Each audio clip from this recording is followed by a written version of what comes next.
Good morning student. Today we will start ideal gas law. आज हम पढ़ेंगे ideal gas law. Robert Boyle formulate a well-known law that states the pressure of gas expanded at the constant temperature varies inversely to the volume और P1 V1 is equal to P2 V2 is equal to constant.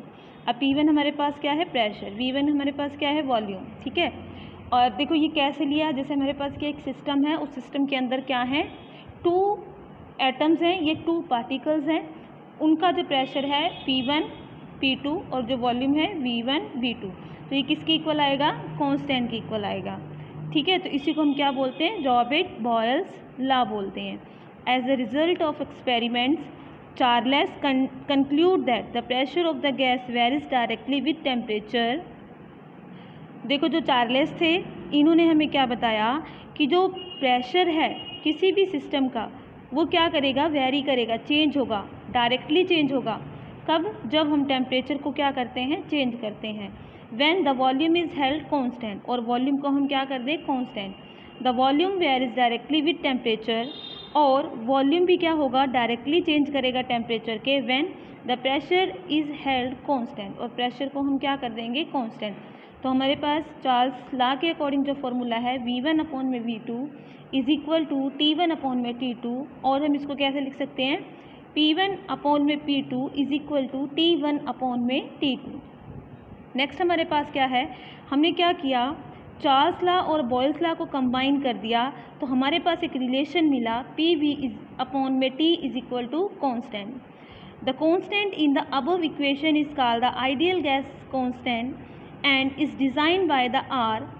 हमने constant को R से represent कर दिया, और ये किसकी equal आ गया, PV is equal to RT। और हम इसको कैसे रिराइट कर सकते हैं, PV is equal to MRT। M देखो हमारे पास M यहाँ पे क्या है, number of moles, and thus the ideal gas equation become, तो ideal gas equation PV is equal to MRT। In order to make the equation applicable to all ideal gas a universal gas constant RU is introduce. हमने क्या किया, इस equation को सभी ideal gas के ऊपर apply करना होगा, तो हमने यहाँ पे एक इंट्रोड्यूस कर दिया universal gas constant RU। Next, for example the ideal gas constant for air, हमने क्या निकालना है, आइडियल गैस कांस्टेंट निकालना है एयर के लिए।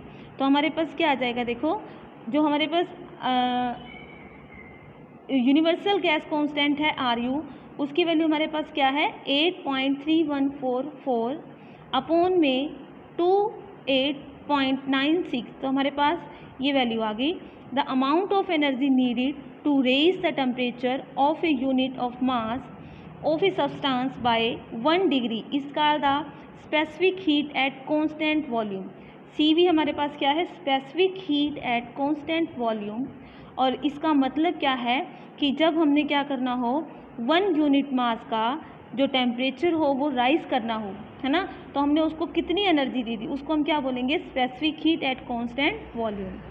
For constant volume process set the and the specific heat constant pressure CP for the constant pressure process they are defined as CV is equal to delta U upon में delta T and constant volume, and CP is equal to delta H upon में delta T.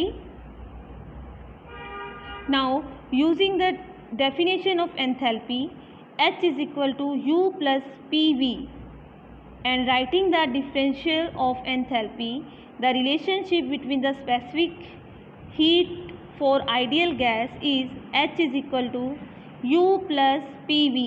H हमारे पास heat, U हमारे पास enthalpy energy, P हमारे पास pressure, V हमारे पास volume.